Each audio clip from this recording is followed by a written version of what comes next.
name is Jim Al-Khalili, and I'm a professor of physics at the University of Surrey. Studying the innermost secrets of atoms and their nuclei has been at the heart of my working life. But there's another side to me.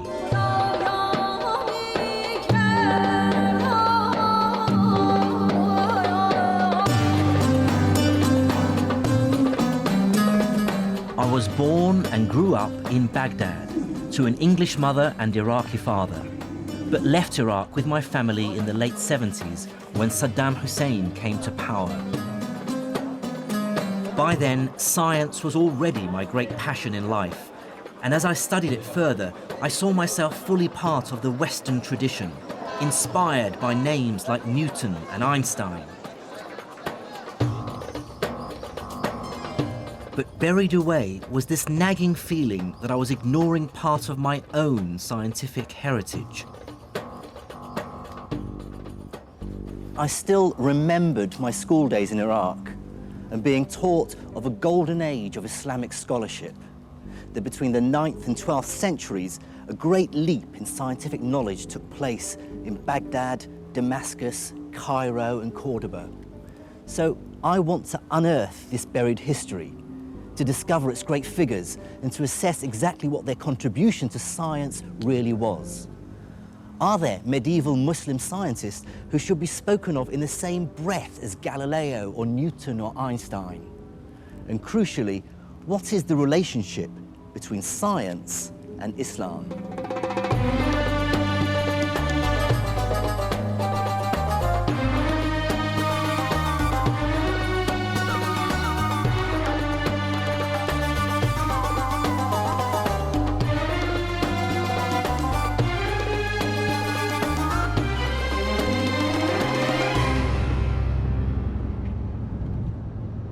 My journey into the science of the medieval Islamic world will take me through Syria, Iran, and North Africa.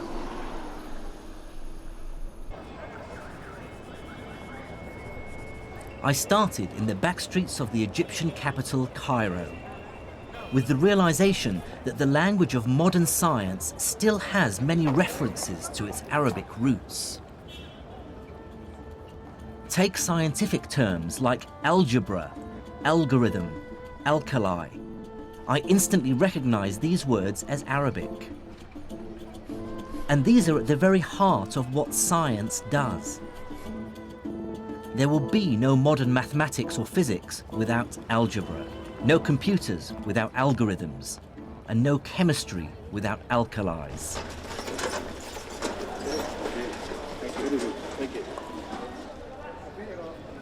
Surprisingly few people in the West today, even scientists, are aware of this medieval Islamic legacy. But it wasn't always so. From the 12th to the 17th century, European scholars regularly refer to earlier Islamic texts. I have here copies of some pages of the book Liber Abaci by the great Italian mathematician Leonardo Pisano, otherwise known as Fibonacci. What's fascinating is that on page 406 is a reference to an older text called Modum Algebra et al-Muqabala, and in the margin is the name Mahomet, which is the Latinized version of the Arabic name Muhammad. The person he's referring to is Muhammad ibn Musa Al-Khwarizmi. In fact, Arabic names crop up in many medieval European texts on subjects as varied as map-making, optics, and medicine. But I want to start with Al-Khwarizmi because his work touches on a crucial aspect of all our lives today. It's thanks to Al-Khwarizmi that the European world realized that their way of doing arithmetic, which was still essentially based on Roman numerals, was hopelessly inefficient and downright clunky. If I ask you to multiply 123 by 11, you may even be able to do it in your head. The answer is 1,353. But try doing it with Roman numerals. You'd have to multiply CXXIII by XI. It can be done, but trust me, it's not fun. Al-Khwarizmi showed Europeans that there's a better way of doing arithmetic. In his book entitled The Hindu Art of Reckoning, he describes a revolutionary idea. You can represent any number you like with just 10 simple symbols. The idea of using just 10 symbols, the digits from 1 to 9, plus a symbol for 0, to represent all numbers from 1 to infinity, was first developed by Indian mathematicians around the 6th century AD, and I can't overstate its importance. Let me show you. Here are the numbers in Indian Arabic numerals. واحد اثنين ثلاثة أربعة خمسة ستة سبعة ثمانية تسعة. And here are the numbers we're more familiar with in the West. 1, 2, 3, 4, 5, 6, 7, 8, 9. And you can see the similarity between these numbers, in particular, for instance, the digits 2 and 3. If I tip this sideways, you can see now how they look like numbers 2 and 3. And what's powerful about these digits, this numerical system, is how it's simplified arithmetic calculations. But Al-Khwarizmi and his colleagues went further than just translating the Indian system into Arabic. They created the decimal point. This text, written a century after Khwarizmi, is by a man we know only as Al-Khalili. Here he shows that this same decimal system can be extended to describe not just whole numbers, but fractions as well. The infinity of possibilities that lie in between the integers. Here's a copy of Al-Khalili's manuscript where he showed how the decimal point is used for the very first time. He describes it by using a dash. Here are the digits 1, 7, 9, 6, 8, and you can see there's a small dash over the 9 indicating the decimal place. The idea of the decimal point is so familiar to us that it's hard to understand how people managed without it. But like all great science, it's blindingly obvious after it's been discovered.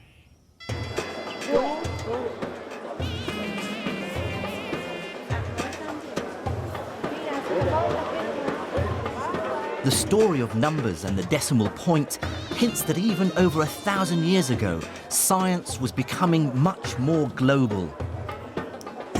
Ideas were spreading, emerging out of India, Greece, even China, and cross-fertilizing. And looking on a map that shows where people lived 1,000 years ago gave me my first insight into why medieval Islam would play such an important role in the development of science. Now look at which city lies at the center of the known world, a place where the widest range of peoples and ideas were bound to collide. It's the city where I was born, the capital of the Islamic Empire, Baghdad.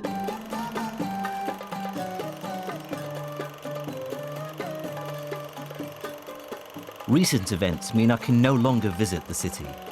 But these are the home movies of my cousin Faris, filmed in the 1960s. The Baghdad we knew then looked nothing like the bomb-wrecked city it is now. I certainly grew up proud to be associated with one of the world's greatest cities. Baghdad was founded in 762 AD by the Caliph al-Mansur. His aim was to make it the glorious capital of a brand new empire, united by Islam, the rising religion of the time. The Abbasid caliphs had claimed their right to rule by declaring that they were directly related to the Prophet Muhammad, who had founded the new religion over 100 years earlier. But in that short time, the armies of Islam had conquered a vast territory. Starting in a small area around Medina, they moved rapidly out of the Arabian Peninsula and within a few decades had taken control of the Levant, North Africa, Spain and Persia. I think one must bear in mind that this is an era in which people actually believed in God, and the dramatic successes of the Arabs as they poured out of Arabia was such that a lot of people did sort of observe and say they must have God on their side, this must be the true God. Some people did convert, or if they didn't convert, they did submit to Arab Muslim political control for that reason. By the early 8th century, Islamic caliphs ruled a vast territory. And like most successful emperors, from Caesar to Napoleon, they understood that political power and scientific know-how go hand in hand.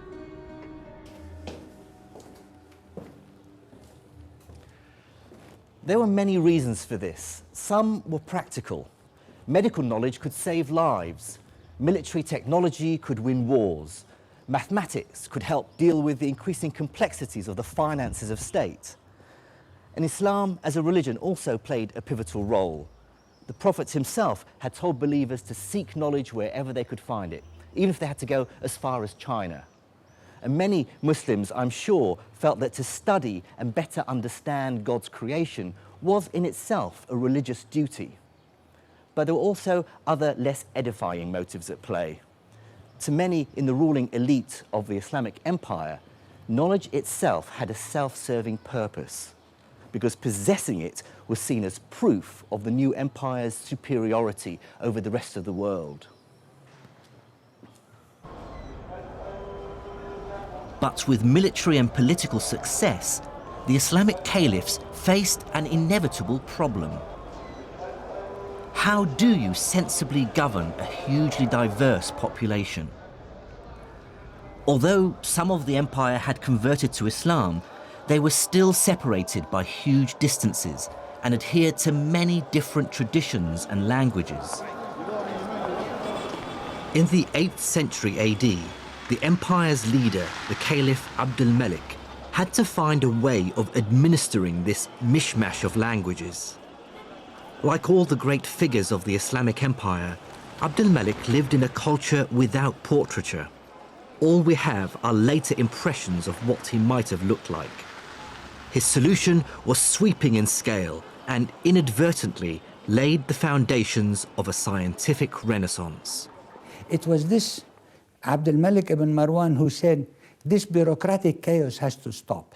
We cannot continue to run a government and govern all of this span of land with this Tower of Babel languages. So he wanted to govern it with a uniform language. That uniform language, of course, he wanted to be able to understand it, so he demanded that it be in Arabic.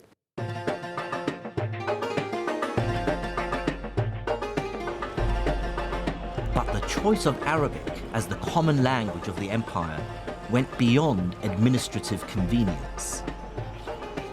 The decision had extra force and persuasiveness because Islam's holy book, the Quran, is in Arabic, and Muslims therefore consider Arabic to be the language of God.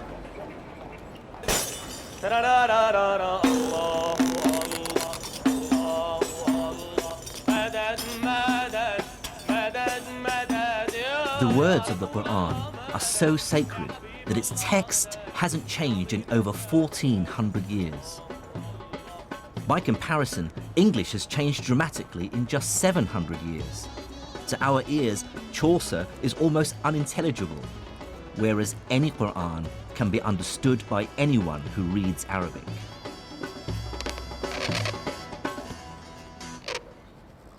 Making copies of the Quran has always been a specialized and highly respected job since the foundation of Islam. Calligraphy expert Naif Scarf, who lives in the Syrian capital Damascus, writes for mosques and in madrasas all over the country. These are words he's found himself writing over and over again, words of great significance for Muslims. They're the opening line to each chapter in the Quran. So what it says is, Bism illah ar-Rahman ar-Rahim. which means in the name of God, the most gracious and the most merciful. بده يشكل مضبوط الفاعل المفعول وكذا ليكون الكتابة صح ولا تفهم المعنى بشكل صحيح. So you're saying the complexity of Arabic calligraphy was enforced on them because of the spread of Islam, because they were worried the meaning of the words in the Quran would be lost if it was read by people who don't speak Arabic. Then they wouldn't, not only would they misinterpret it, they just wouldn't be able to distinguish between different letters. So not only did they add dots on certain letters, they also added other little squiggly lines which changed the sound of vowels. And it was something that they put in place just to ensure that people were able to have the right pronunciation when they read the Quran. The consequences for science were immediate. Scholars from different lands who previously had no way of communicating now had a common language. And it was a language that was specially developed to be precise and unambiguous, which made it ideal for scientific and technical terms. What this meant was the summoning into existence of a vast intellectual community where scholars from very different parts of the world could engage in dialogue, comparison, debate, argument, often very fierce argument, with each other. It was possible for scholars based in Cordoba in southern Spain to engage in literary and scientific debate with scholars from Baghdad or from Samarkand.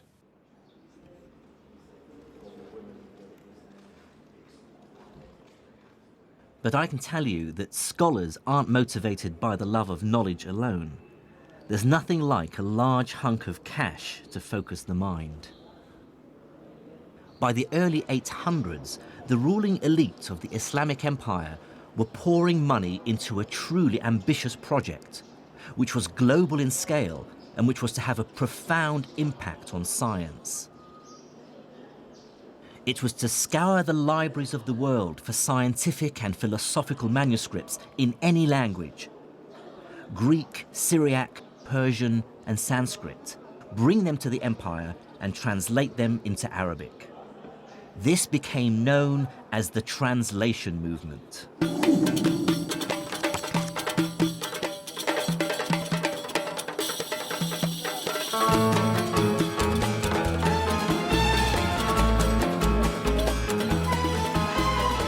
The effort scholars put into finding ancient texts was astonishing.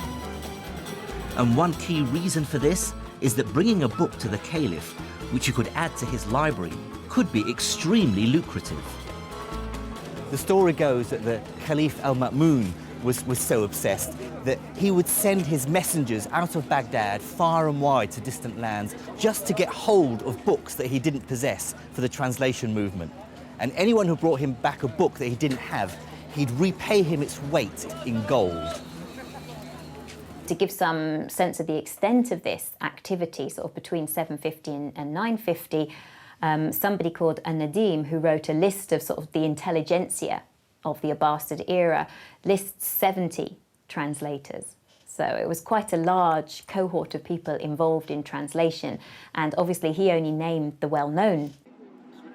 They could get up to 500 gold dinars a month, which is probably around $24,000, which is a huge sum of money for what they were doing. It was a very, very prestigious, well-paid, well-patronized activity.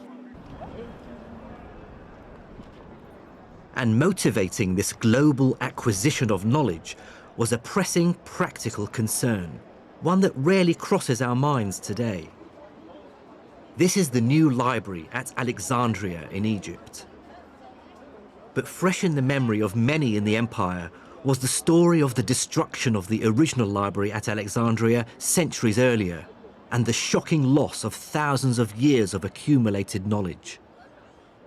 One of the things that we tend to forget, because we live in an age of massive information storage and perfect communication, more or less, is the ever-present possibility of total loss. That was very, very important for medieval Islamic scholars. They knew extremely well that writings could be forgotten or buried or burnt or destroyed, that cities could pass away. And what we see in Baghdad or Cairo or Samarkand is exactly the gathering together, translation, analysis, accumulation, storage, and preservation of material that they were well aware could be entirely lost forever.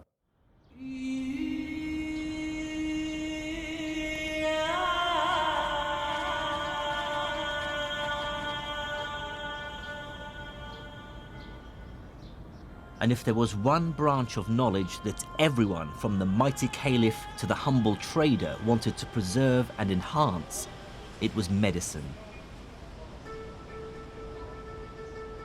These were, after all, times when few lived to old age. Writings from the time remind us that what we might consider a relatively minor infection today could be a death sentence. Religious teachings, then, were not just a source of comfort. They were a constant reminder that we should never give up. In the Hadith, which is the collected sayings of the Prophet Muhammad, it says, "Ma anzala Allahu da'an illa wa anzala lahu dawa'an," which means that God did not send down a disease without also sending down its cure. It's statements like this that lead Muslims, even today, to believe that cures for all diseases are out there somewhere, and that we need to search to find them. To assess how this optimism actually affected Islamic medicine, I met up with Dr. Peter Porman in the Syrian capital Damascus. He's a leading expert on Islamic medicine who spends much of his time researching here in the Middle East. What people don't realize is that the history of Islamic medicine is really the history of our medicine, because our medicine, the university medicine we used until the 19th century, it was based to a large extent on all these work of these Islamic physicians. Islamic medicine built extensively on the foundations laid by the ancient Greeks. The most highly prized and among the first to be translated into Arabic were the medical manuscripts of the 3rd century Greek physician Galen. Galen believed that a healthy body was one in balance, a balance of 4 types of fluids called humours, which circulate through the body, and any one of which, if out of balance, would cause illness and a change of temperament.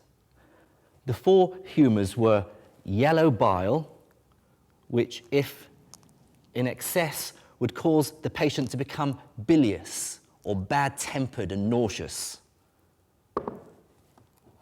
Blood, too much of which would cause the patient to become sanguine or cheerful and flushed. Black bile, which in excess would cause the patient to become lethargic, melancholic, even depressed.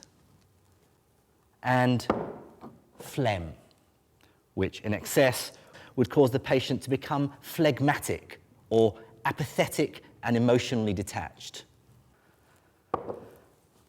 Galen argued that illnesses are caused by an imbalance in one of the humours, and so the cure lies in draining the body of some of that humour.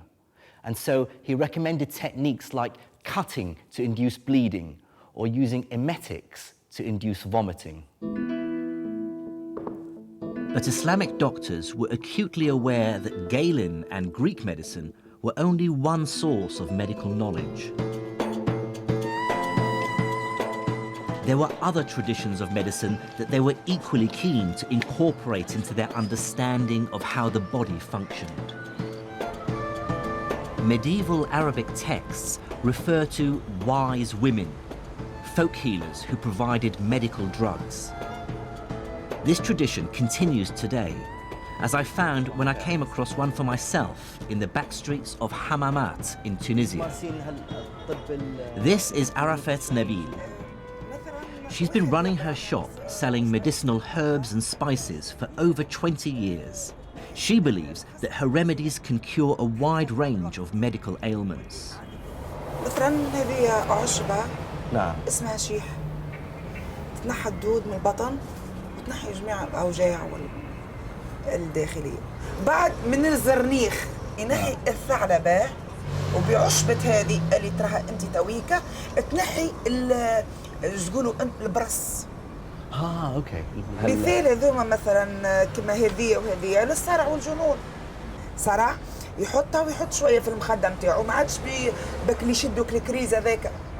وفي يعني مثلا من العصر اليوناني اقدم منها ما تستعمل ولا لو والله اجي نقول لك كل ما هو قديم في الاعشاب انا نتبعه. فهمتني باش نزيد معلومات. In the back streets of Tunisia, this knowledge is still being used. But medieval Islamic doctors were also aware of other traditions of medicine from China and India.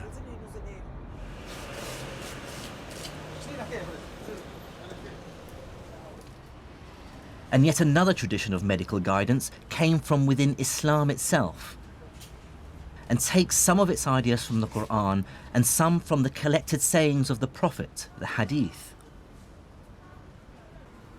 In a bookshop in Monastir in Tunisia, I found a copy of a very popular book, available right across the Islamic world. This book is called The Prophet's Medicine, and see how old it is. The author was born between 691 and 751 Hijri, which places him in the 14th century. Here's an interesting bit where it deals with the plague. فَإِذَا سَمَعْتُمْ بِهِ بِأَرْضٍ فَلَا تَدْخُلُوا عَلَيْهِ وَإِذَا وَقَعَ بِأَرْضٍ وَأَنْتُمْ بِهَا فَلَا تَخْرُجُوا مِنْهَا فِرَارًا مِنْهُ. It says, if you come across a land where the plague has come down, then do not enter that land. And if the plague comes down onto your land and you are there, then do not leave your homes in the hope of escaping it. So it sort of makes a lot of sense. But here's quite an amusing part. It deals with epilepsy. And it says that the Greeks, or Galen, believed that epilepsy originated in the brain.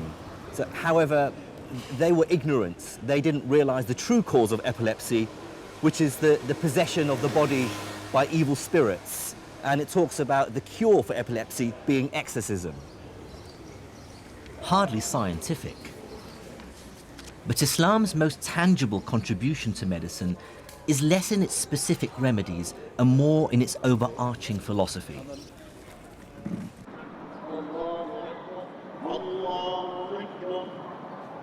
It is, after all, a religion whose central idea is that we should feel compassion for our fellow humans. And accompanied by Dr. Peter Porman, I'm going to see a physical, bricks and mortar manifestation of medieval Islamic compassion. This is the Nur al-Din Hospital, the leading hospital of the Islamic Empire, built here in Damascus and now a museum. This was built in the 1150s, 1154, I believe. One of the ideas which are stipulated in Islam is the idea to be charitable, and charity, zakah, yes. Exactly, and it's an obligation to give alms and stuff like that. Yeah. And so, if you're a ruler or if you have a lot of money, what you could do is obviously you could really be charitable, and set up like a nice hospital like this one. Okay. And within the hospital, Islam actively encouraged a high degree of religious tolerance, something we take for granted in modern secular society. The hospital was open to all communities, so you would have Christians, you would have Jews, Muslims obviously, maybe other denominations, both as patients and also as practitioners. Like a Christian studies with a Muslim says, my best student was a Jew. And so the medicine which was practiced here transcended religion. I mean, typically, how many physicians would there be? Well, it depends. Well, like for certain hospitals, we hear figures of like 24 or 28 physicians. Yes, the physicians would do the rounds in the mornings, you see, do their prescriptions that's the and sort of stuff thing like that. Yes, hasn't changed over the ages, yeah. As a result of the translation movement, those physicians now became aware of the latest remedies from as far away as India and China. And as the new drugs filtered in from the rest of the world, hospitals started to set up a new kind of facility within their walls, the pharmacy.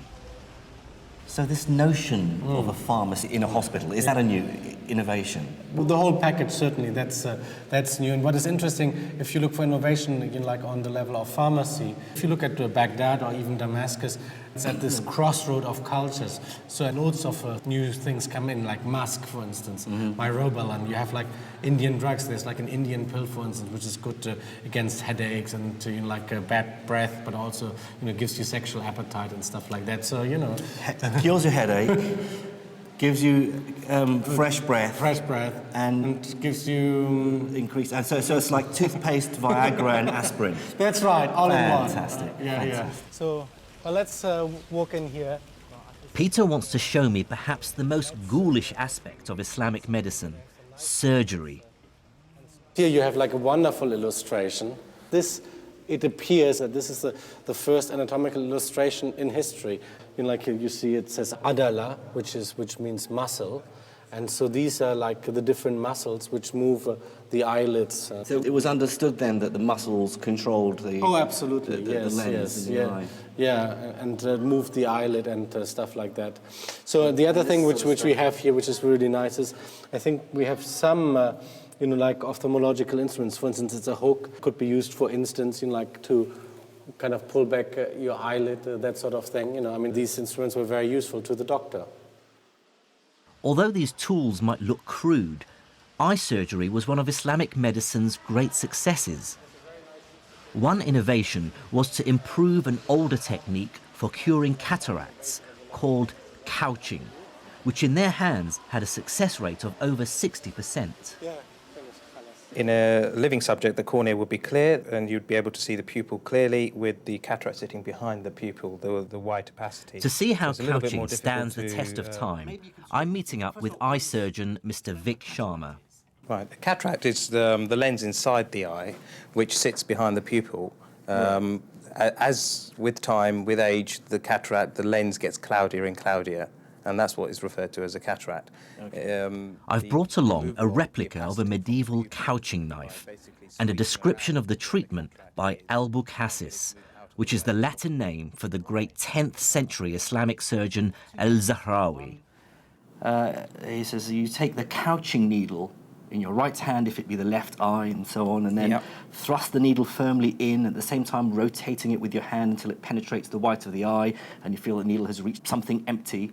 So he's talking about how to dislodge. Exactly. So, maybe you can show me. We've got some eyes here. Yep, and I'll certainly give it a shot. And what they would have done would have attempted to go in just by the white of the eye, just at the edge where the cornea is.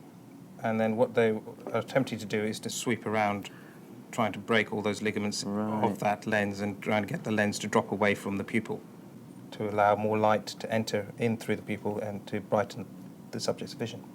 But of course you haven't got the capacity to focus. Oh yeah, you haven't got a lens now, so that was a big problem until people started compensating that with specs later on. Right. What is your feeling about how advanced and successful? Well, they were on the general ballpark. They were at the right place. They were trying to remove the cataract away from the visual axis. They understood the anatomy of the eye. Exactly. They had some understanding of the anatomy of the eye, and that the lens was behind the pupil, and that's what was causing the visual loss. And so removing that, and that general principle is still the same. Right. And there are still accounts of it being used in certain parts of the world presently.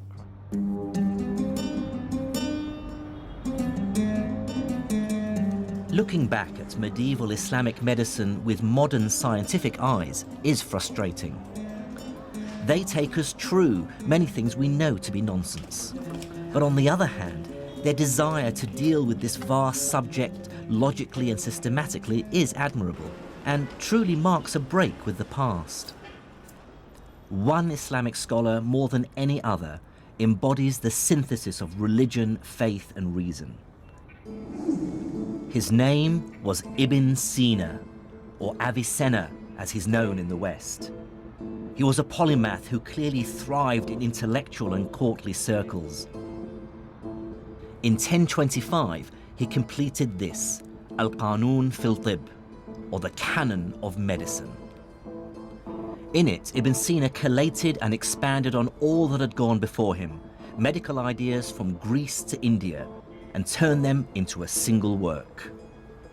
So how would you place this book in a historical context? Oh, it's hugely important. I mean, there are a few books which are as important as the canon, because what this encyclopedia does, it kind of, sweeps away everything else. It becomes a textbook. It supersedes a lot of other texts, and people even complain that, it's so good, it's so tightly organized, it's so easily accessible that, people forget to read the Greek sources in Arabic translations. This whole first book, this is the first book, contains what we call the kulliyat, the general principles. So it's all about how the human body works, how diseases work in general.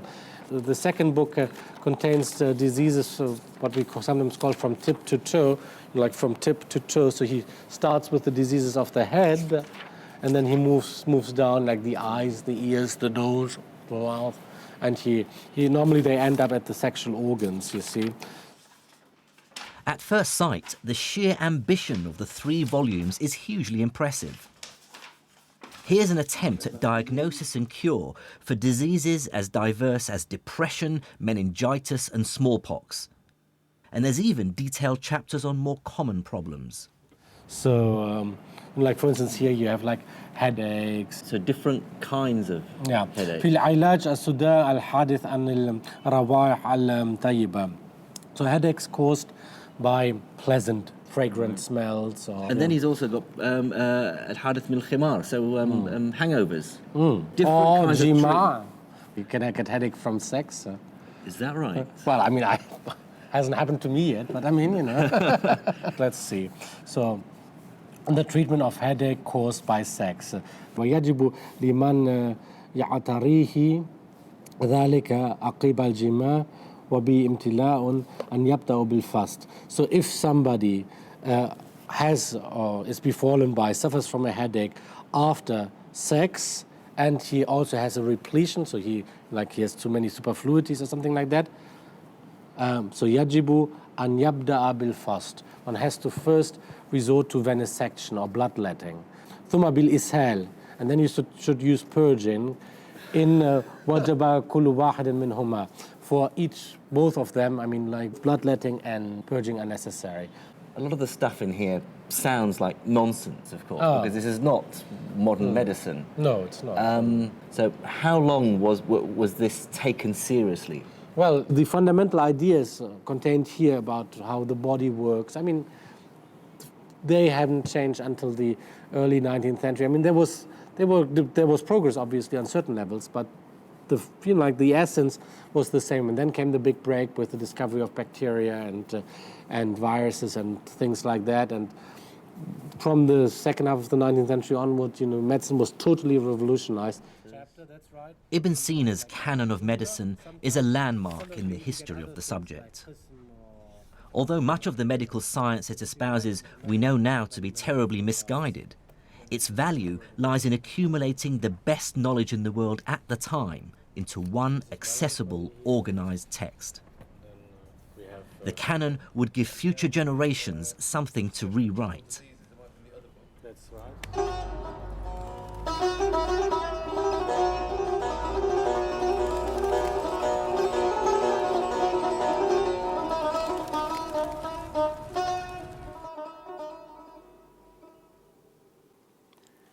Cataloguing the world's medical knowledge has clear and obvious benefits. But the Islamic Empire's obsession to uncover the knowledge of the ancients went beyond practical matters like medicine. Many, like the Caliph al-Ma'mun, believed that the people of antiquity possessed dark, even magical powers. And what's more, new evidence is coming to light to show just how hard Islamic scientists worked to rediscover them.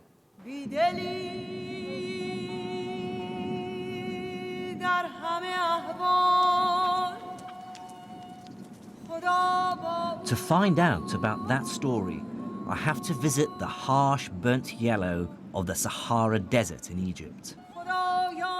There I am to meet an academic who wants to show me how the translation movement took the Arabs to Egypt on a quest to break a code, which they thought hid the secret of the dark art of alchemy.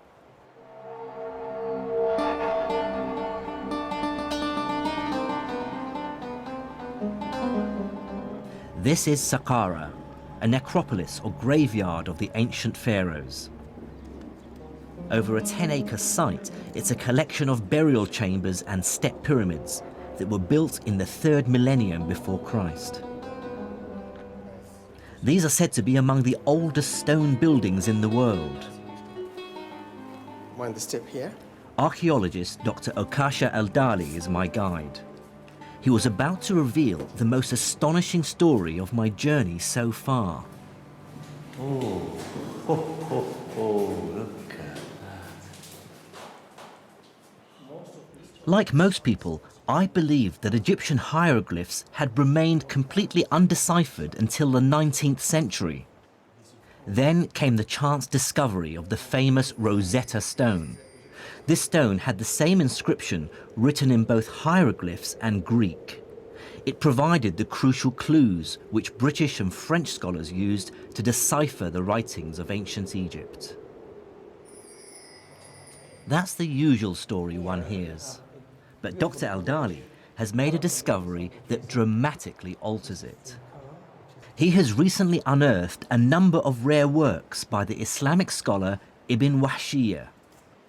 What he did was figure out a correspondence between hieroglyphs like these and letters in the Arabic alphabet. If you look here, for example, at Ibn Wahshiyya's manuscript, you see he's giving us the Egyptian hieroglyphic signs that have phonetic value underneath. Yes, and they have the phonetic value in Arabic underneath. So look very carefully at this one. He says seen underneath that seat. Yes. Now look at this seat here.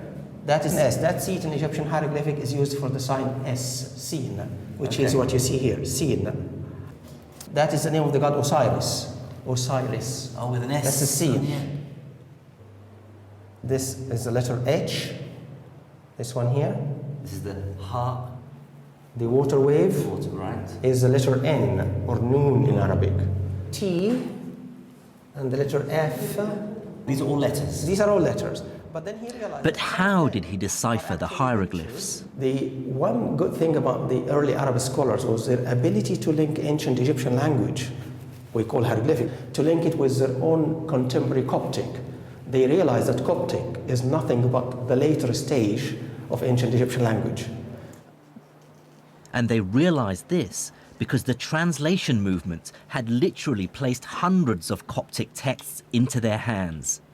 The scholars could now see a direct link between hieroglyphs and Arabic. What fraction of these symbols would have been correctly deciphered? They got about 14 letters. They cracked more than half of the Egyptian hieroglyphic correctly. So that was a remarkable achievement for people in the 9th century, 10th century.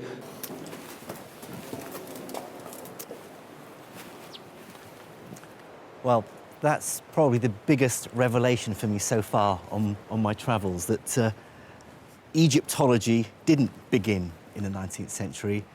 Yet again, it seems that Islamic scholars actually cracked hieroglyphics, and they cracked it for strange reasons. They cracked it because they were interested in astrology and alchemy. But here is another example of this amazing translation movement. They weren't just translating Greek and Indian and Persian texts, they were translating Egyptian hieroglyphics as well. Absolutely incredible. Unfortunately for the Caliph al-Ma'mun, the hieroglyphs contained no alchemical secrets. But what this story reveals to me is the insatiable curiosity Islamic scholars had about the world. They were desperate to absorb knowledge from all cultures purely on merit, with no qualms about the places or religions from which it came. Most intellectual traditions, including, if I may say so, our own, tend to work very hard to keep everybody else out. Whereas here we have an example of an enterprise which is desperate, curious, to turn itself into a net importer of intellectual product. And that's a very important lesson for the history of the sciences. I was soon to see just how dramatically this fueled scientific innovation. But it's worth remembering that the translation movement wasn't just about science and medicine. As the capital Baghdad sat in the center of a vast, successful empire, it became home to an extraordinary flourishing of all kinds of culture.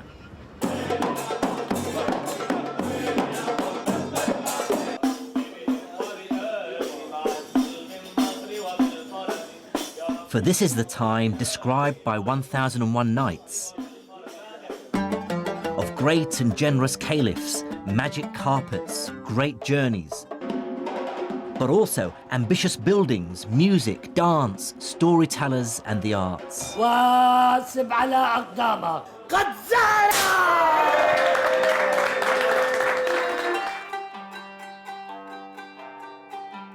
Baghdad was such a cultured and vibrant city that one traveller of the time wrote, "There is none more learned than their scholars, more cogent than their theologians, more poetic than their poets, or more reckless than their rakes."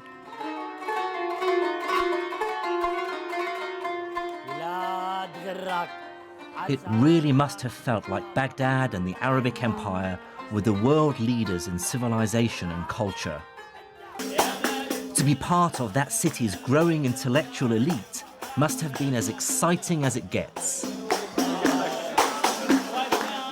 It was a new Muslim city. It only started to be built in 756. So it has that sort of sense of almost being on a frontier, of being something new, of being something different. It was full of courtiers, it was full of sort of nouveau riche individuals who were trying to make their way at the Abbasid court. And it is the sort of a place, if you like, where innovation is valued and appreciated. At the heart of the city's intellectual life was a system called the Majlis. Now, the word Majlis could probably best be translated as salon or talking house. In 9th century Baghdad, what this meant was that the city's elite, the caliph, his courtiers, generals, and the aristocracy, would hold regular meetings, you might call them seminars or discussions, during which the city's cleverest men, the philosophers, theologians, astronomers, and logicians, would gather to discuss and debate their ideas. It was not the case that people were expected to adhere to a particular line or adopt a particular religion. They were allowed to express their own sentiments and their own views very freely. The point was that they should do so in elegant Arabic and a good logical reasoning. The effect of the Majlis was to create a heady mix of money and brains, with the best minds in the empire swapping ideas while simultaneously engaged in fierce competition for patronage. It's at this point my investigation into the first wave of Islamic science returns me to the man we first met at the beginning of this story in the back streets of Cairo, the great mathematician who brought the West the decimal system. Out of the very heart of this intellectual whirlwind came Al-Khwarizmi, mathematician, astronomer, courtier, and favourite of the Caliph al-Ma'mun. He was a product of his age, an immigrant from eastern Persia into Baghdad, surrounded by books, well-versed in learning from Greece, Persia, India, and China, and fearless in his thinking. Al-Khwarizmi brought together two very different mathematical traditions and synthesized them into something new. The capacity to have on your desk simultaneously two very different kinds of mathematics presses on models of what counts as calculation, what counts as measurement, and I think accelerates the process of intellectual change. The first of these traditions came from the Greek-speaking world. Greek mathematics dealt mainly with geometry, the science of shapes like triangles, circles, and polygons, and how to calculate area and volume. The other great mathematical tradition Al-Khwarizmi inherited came from India. they'd invented the 10-symbol decimal system, which made calculating much simpler. Thanks to the translation movement, Al-Khwarizmi was in the astonishingly lucky position of having access to both Greek and Indian mathematical traditions. He was able to combine geometrical intuition with arithmetic precision, Greek pictures and Indian symbols, inspiring a new form of mathematical thinking that today we call algebra. As a physicist, I've spent much of my life doing algebra, and I can't overstate its importance in science. But it is a strange idea. I remember being perplexed when my math teacher first started talking about mathematics not using numbers, but with symbols like X and Y.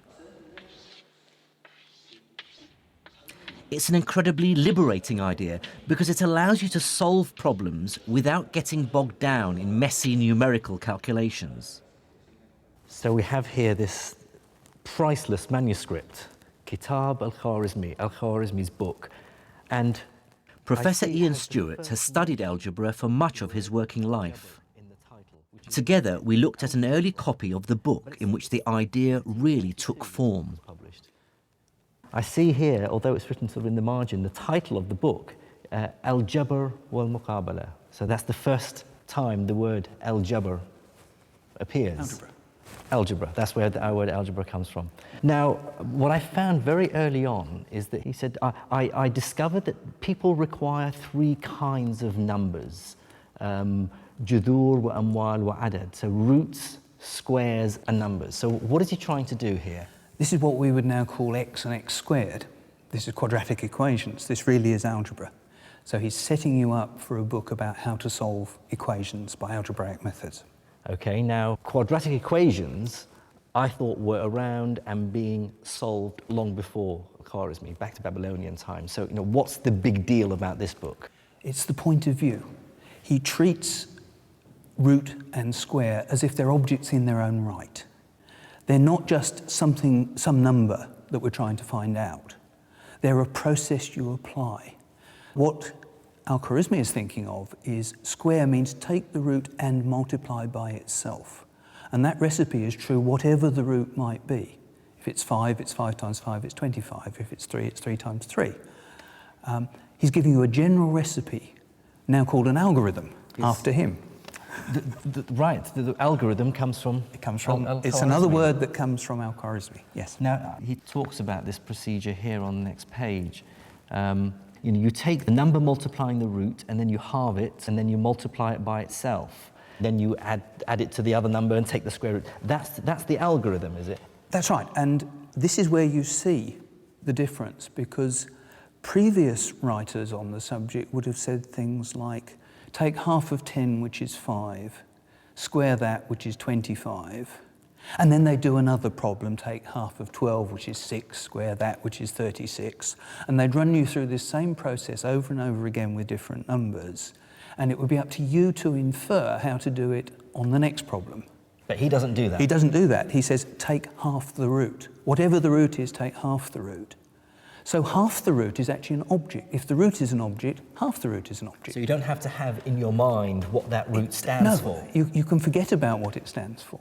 When you come to square it, you just know, okay, I should square this thing. I don't care what the thing is.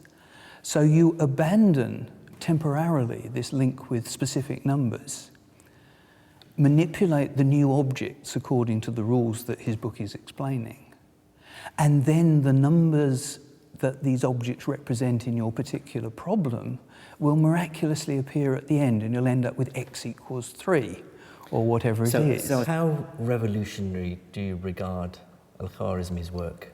He made it possible for algebra to exist as a subject in its own right, rather than as a technique for finding numbers. The least interesting bit of an algebraic calculation is when you get to the end and discover that x equals 3. It's the route you take to get there. But if it was a special route for each problem and a different route for each problem, that wouldn't be interesting either. It would just be a big mess. There's this beautiful general series of principles, and if you understand those, then you really understand algebra.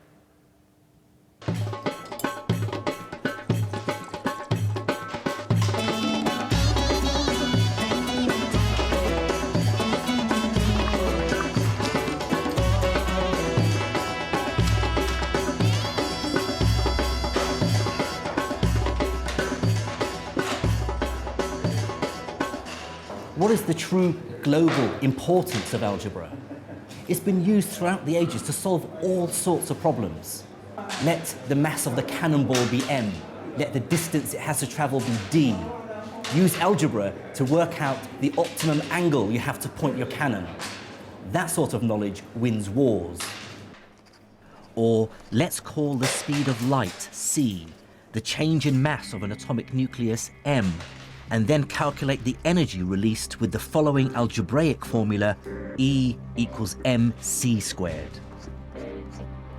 Mastery of that information truly is power.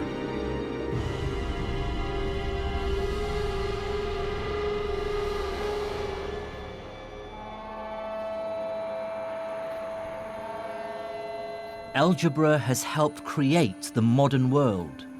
Our science is unimaginable without it. It sums up so much that was remarkable about medieval Islamic science, taking ideas from Greece and India, combining and enhancing them. Similarly, modern medicine owes a considerable debt to the work of the Islamic physicians. But I think the real story of what happened to science in the Islamic world in the 8th and 9th centuries tells us more than any single discovery. What it really tells us is about the universal truth of science itself. I believe that the first great achievement of the medieval Islamic scientists was to prove that science isn't Islamic, or Hindu, or Hellenistic, or Jewish, Buddhist, or Christian. It cannot be claimed by any one culture. Before Islam, science was spread across the world. But the scholars of medieval Islam pieced together this giant scientific jigsaw by absorbing knowledge that had originated from far beyond their own empire's borders.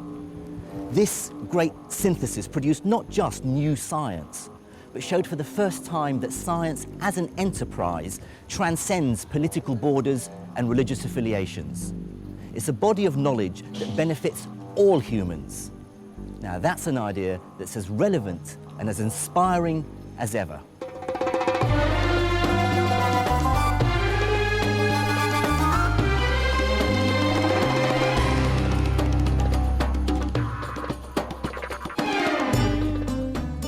In the next episode, I investigate how one of the most important ideas in the world arose in the Islamic Empire.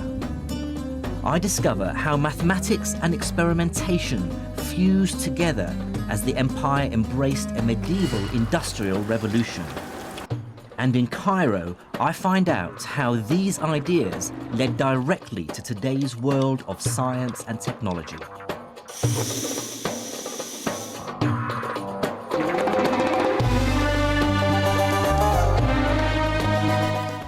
Science and Islam continues next Monday night at 11:25. Tonight we're heading for Broadcasting House and a day out with U2.